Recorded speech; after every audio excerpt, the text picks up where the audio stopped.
bienvenidos a este video que es acerca de la resolución de un ejercicio planteado en el Laboratorio de Mecánica de Fluidos, del cual el instructor es Jorge Armando Mejía y nosotros los integrantes, Carla, Alan, Ever, Ryan y David, vamos a presentar la resolución de este ejercicio.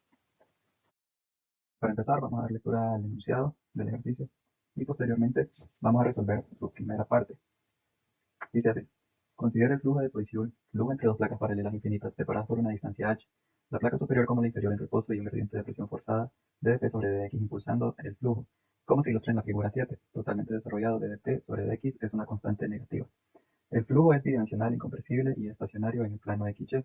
Las componentes en la velocidad se dan por la función u, que depende de y, y la función d, que es igual a 0, donde μ es la viscosidad del fluido. Entonces nos plantean la pregunta: ¿este flujo es rotacional o irrotacional? Y además, si es rotacional, calcule la componente de la vorticidad en la dirección z. Las partículas del fluido en este flujo irán en sentido del movimiento de las manecillas del reloj o en sentido contrario.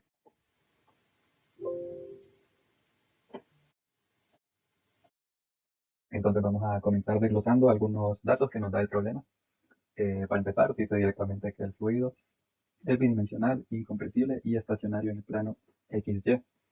Esto lo dice directamente el enunciado y son algunos criterios también para que se considere un flujo de Porcel.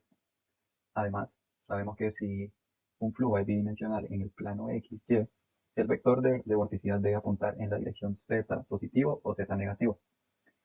Otro dato es la velocidad en la dirección u o dirección x. Es esta función dependiente de y, la cual tiene una constante, un 1 sobre 2μ, que es positiva, y tiene otra constante, que es la derivada parcial de la presión respecto a x, que esta es negativa. Y el siguiente término es el que define la forma del flujo de este fluido. Entonces, para calcular la vorticidad, únicamente hacemos uso de la componente z, ya que sabemos que las demás componentes van a ser cero. Y se calcula con esta fórmula que tenemos aquí, que es la derivada parcial de la componente b respecto a x, menos la derivada parcial de la componente u respecto a y. Entonces solo nos resta encontrar la función de vorticidad en dirección de z, haciendo uso de la fórmula anterior. Tenemos que la derivada parcial de b respecto a x es 0, porque b, es 0. Entonces la derivada de 0, 0, que la tenemos aquí. Además, a eso le restamos la derivada parcial de u respecto a y. U es esto que tenemos aquí entre paréntesis. Pero sabemos que estos dos términos son constantes. Entonces lo único que tiene la variable y es este término que tiene aquí. Sabemos que la derivada de y al cuadrado es 2y. Está aquí ya derivado. Y a eso le restamos la derivada de h por y, que es h. Entonces, simplificando esta solución, encontramos la función de vorticidad en dirección de z. Entonces, retomando la pregunta que nos hace el ejercicio de determinar si el flujo es rotacional o irrotacional, le podemos dar respuesta a este interrogante únicamente cumpliendo con la condición de que si el flujo es igual a 0, es irrotacional, mientras que si es diferente de 0, es rotacional. Entonces, analizando la respuesta que obtuvimos, sabemos que estos dos términos son constantes, mientras que este no lo es.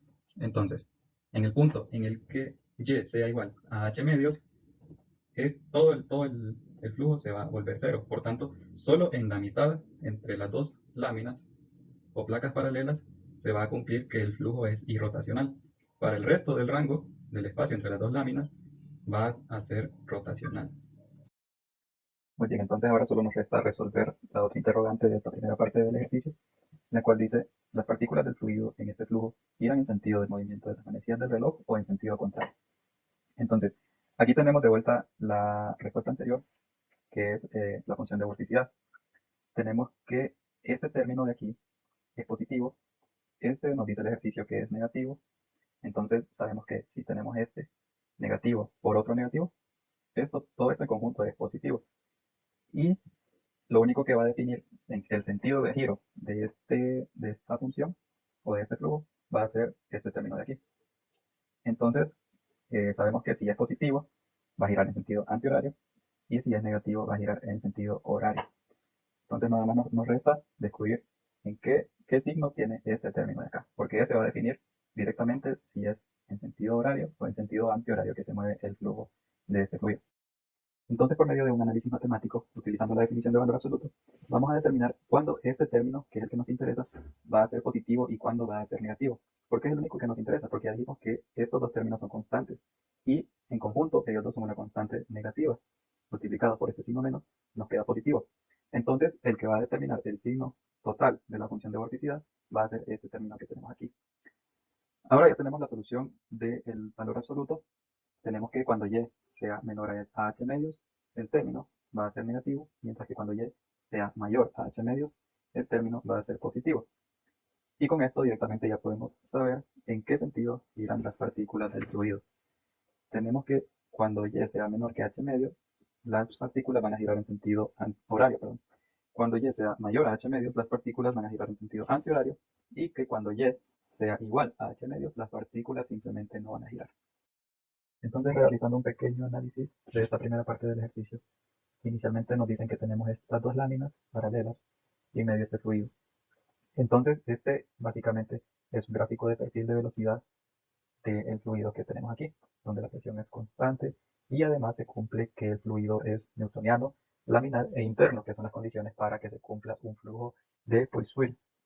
Entonces, esta forma cuadrática está dada precisamente por esta función, en esta parte específicamente, que es la velocidad en dirección X representada por la U. Entonces, podemos observar que justo en el centro, entre las dos láminas, es donde mayor velocidad tenemos. Y pegado a las láminas, en ambos extremos, la velocidad es cero. Esto lo podemos comprobar sustituyendo h aquí, que sería como tomando de referencia aquí 0, aquí h. Entonces, a ver, encontraríamos que esta velocidad va a ser 0. Mientras que aquí, si sustituimos h medios, nos va a dar el máximo de velocidad, que va a ser este que tenemos aquí. Además, encontramos que la vorticidad en el centro también es nula. Es el único punto en el que es nula. Entonces ya aquí comienza a haber un poco de vorticidad y va aumentando a medida que se va acercando a las placas paralelas. Esta vorticidad siempre manifestada en el eje Z, por eso no se vería aquí porque este es un gráfico de perfil nada más. Entonces, ese es básicamente un breve análisis. Aquí, donde están las placas, es donde existe más fricción, más viscosidad en el fluido y por ende su velocidad disminuye y su vorticidad aumenta. El enunciado de la segunda parte del ejercicio dice así. Ahora suponga que el fluido es agua saturada a 4 grados Celsius y la altura de la ranura es h igual a 1.4 milímetros. Y el gradiente de presión de dp sobre dx es igual a negativo 230 newton sobre metro cúbico. Calcule y trace las gráficas de 14 líneas de trayectoria desde t igual a 0 hasta t igual a 10 segundos. Las partículas del fluido son liberadas en x igual a 3 milímetros y en y igual a 0.1, avanzando en saltos de una décima hasta llegar a 1.4 milímetros. Entonces lo que nos están pidiendo en esta segunda parte del ejercicio es que grafiquemos las trayectorias de las partículas. En el enunciado logramos recopilar los datos que nos dicen que h es igual a 1.4 milímetros, la presión sigue siendo constante y es negativo 230 newton sobre metro cúbico, el intervalo de tiempo es de 0 a 10 segundos y la posición inicial es de 3 milímetros. Entonces ahora lo que necesitamos es encontrar una expresión que nos ayude a calcular la trayectoria de dichas partículas respecto a la posición entre las placas. Para esto vamos a hacer uso de la integral. Sabemos que la integral de la velocidad respecto al tiempo, o en un intervalo de tiempo mejor dicho, es precisamente igual a la trayectoria de dicho objeto que se está analizando. Entonces en este caso tenemos esta expresión donde x va a ser igual a la trayectoria, xst es la posición inicial de las partículas en este caso, y a eso le sumamos la trayectoria de las partículas en ese intervalo de tiempo. Entonces, recordando las componentes de velocidad que nos brinda la primera parte del ejercicio, tenemos esta expresión u es igual en dirección de x es igual a 1 sobre 2 mu por la derivada parcial de la presión respecto a x y eso multiplicado por esta función cuadrática que tenemos aquí. Mientras que en dirección y, representada por la función b, es igual a 0. Es precisamente por eso que este es igual a 0, por lo que no calculamos otra integral de la componente b, solamente tenemos la integral de u.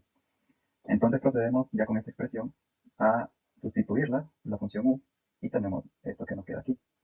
Y finalmente la función u vemos que no tiene ninguna variable t. Por eso la integral queda resuelta de esta forma. Y esta forma es precisamente la que vamos a estar utilizando para calcular la trayectoria de las partículas. Ahora, como podemos observar, todos estos valores de la expresión que encontramos son constantes. Xst, mu, dp sobre dx, h y t los tenemos aquí. Mu es la viscosidad del agua saturada a 4 grados Celsius. Entonces este es el valor que encontramos. Esta constante de presión es una constante negativa y aquí tenemos las demás. Entonces, de lo único que va a depender la trayectoria de las partículas va a ser de la posición entre las dos placas, que va a estar dada por la variable y. Entonces procedemos a sustituir todas las constantes en nuestra ecuación que encontramos, teniendo el cuidado siempre de hacer las conversiones pertinentes. Entonces vamos sustituyendo cada valor constante y además vamos a ir variando el valor de y de una décima en una décima hasta llegar a 1.4 milímetros. Aquí tenemos los resultados obtenidos desde 0.6 milímetros hasta 1 milímetro y posteriormente solo nos falta encontrar los datos desde 1.1 milímetros a 1.4 milímetros, lo cual tenemos aquí. Entonces obtenemos todo el resto de los resultados y con esto ya podemos obtener nuestra gráfica de perfil de las trayectorias de las partículas en este intervalo de tiempo de 0 a 10 segundos. En esta tabla tenemos recopilados los valores que obtuvimos anteriormente en los cálculos. Para cada escalón de y tenemos un valor correspondiente en x. Entonces, graficando estos valores, podemos observar el comportamiento cuadrático que tienen las partículas en un intervalo de 10 segundos, que es exactamente igual al comportamiento del perfil de velocidad. Entonces aquí en 0 y en 1.4 milímetros podemos imaginar siempre las placas paralelas y vemos que en 10 segundos las trayectorias de las partículas van incrementando hasta su punto máximo justo en el centro entre las dos placas. Entonces aquí, donde la velocidad es máxima, podemos notar que las partículas también es donde más avanzaron en este intervalo de 0 a 10 segundos. Avanzando desde una posición inicial de 3 milímetros, llegaron hasta un poco más de 350 metros. Mientras que justo donde están las placas, obtuvimos anteriormente que la velocidad era 0. Entonces en 10 segundos las partículas tampoco tuvieron ningún movimiento y su trayectoria es igual a 0. Ahora vamos a analizar el comportamiento de estas mismas partículas si en este caso se tratara del fluido de amoníaco saturado a 38 grados Celsius. Entonces, utilizando esta tabla del libro de Yunus Engel, obtenemos este valor de viscosidad dinámica, que si observamos, el del agua era por 10 a la menos 3 y este es por 10 a la menos 4. Entonces, es mucho más pequeño que el valor de viscosidad del agua. Entonces, si la viscosidad es menor, esperaríamos que la trayectoria en el mismo tiempo y con la misma presión fuera mucho mayor que el agua. Y lo tenemos aquí en esta tabla. Tenemos los resultados obtenidos de la misma forma y con las mismas constantes, exceptuando la viscosidad del amoníaco. Entonces, como podemos observar, en este caso en 10 segundos, con la misma presión, las partículas del amoníaco avanzaron una trayectoria mucho mayor que la del agua, llegando hasta los 4.500 metros. Y esto todo con el único cambio de que la viscosidad del amoníaco es mucho menor que la del agua.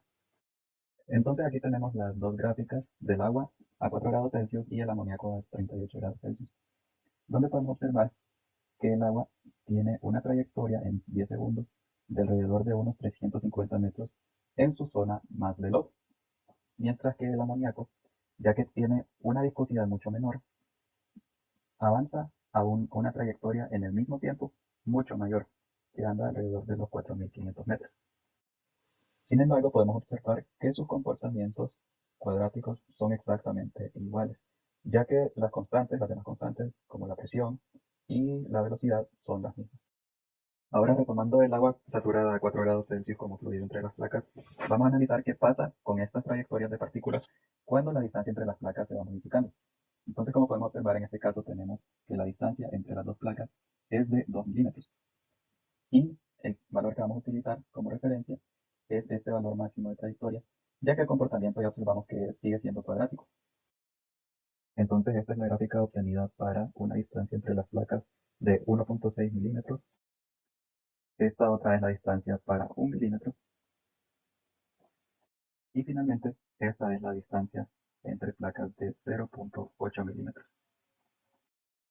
Entonces aquí tenemos las cuatro gráficas que obtuvimos anteriormente y las distancias de las placas que se van disminuyendo de 2 a 1.6 a 1 y a 0.8 milímetros. Entonces observamos que el agua saturada a 4 grados Celsius mantiene su comportamiento cuadrático en la trayectoria de las partículas. Entonces todas estas son gráficas para la misma presión, para el mismo intervalo de tiempo y para la misma viscosidad. Lo único que estamos cambiando es la distancia entre las dos placas. Y como podemos observar, a medida que la distancia se va haciendo más pequeña, también es más corto el trayecto de las partículas en 10 segundos. Entonces, para una distancia de 2 milímetros entre las placas, tenemos que las partículas en el centro, que sabemos que son las que más trayecto avanzan, llevan alrededor de 700 metros, mientras que para 1.6 andan alrededor de los 450 metros, para 1 milímetro andan alrededor de los 170 metros y finalmente para 0.8 milímetros andan alrededor de los 110 metros. Esto nos dice que la distancia entre las placas va a afectar directamente la velocidad del fluido y con ello va a afectar la trayectoria de las partículas. En conclusión, para este ejercicio encontramos que el flujo de Poiseuille genera componentes de vorticidad en el fluido y que el sentido de giro de las partículas del fluido van a depender de la posición en la que éstas se encuentren entre las placas. También observamos lo mucho que afecta la viscosidad del fluido en la velocidad y en consecuencia en la trayectoria de las partículas del mismo. Y finalmente, encontramos que para un fluido en las mismas condiciones de presión y de temperatura, a medida que reducimos la distancia para que este fluido fluya, vamos a reducir también la velocidad de este. Gracias por su atención.